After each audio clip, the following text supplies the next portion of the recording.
Thanks for checking out our link. So as you can see from the stats, we have 0 inventory in Bressi Ranch, but we know that the home selling season is just around the corner.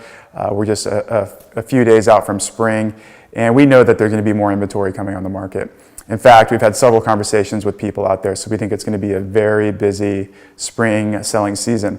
But with that said, I think homeowners have to remember that they can't just put a sign in the front yard and put their home on the MLS and expect good results. So what we're seeing is people really taking the time to prepare their home, stage their homes, and what we see from our stager when we focus on staging is curb appeal is number 1, kitchen and bathrooms are always a close second behind, but the living space is starting to become more and more important, especially outdoor space. So the thing we have to remember is that we have new home communities in the area, and many of those have the indoor-outdoor living space, and we're kind of lacking that in a lot of the floor plans in Bressi Ranch, and so that's what we've really try to do here lately is tie in that indoor-outdoor space so we can help put our homes on par with some of the new home communities. So if you're interested in taking a look at some of our staging plans, our process, or how we operate, please feel free to reach out to us. We'd be more than happy to help you out.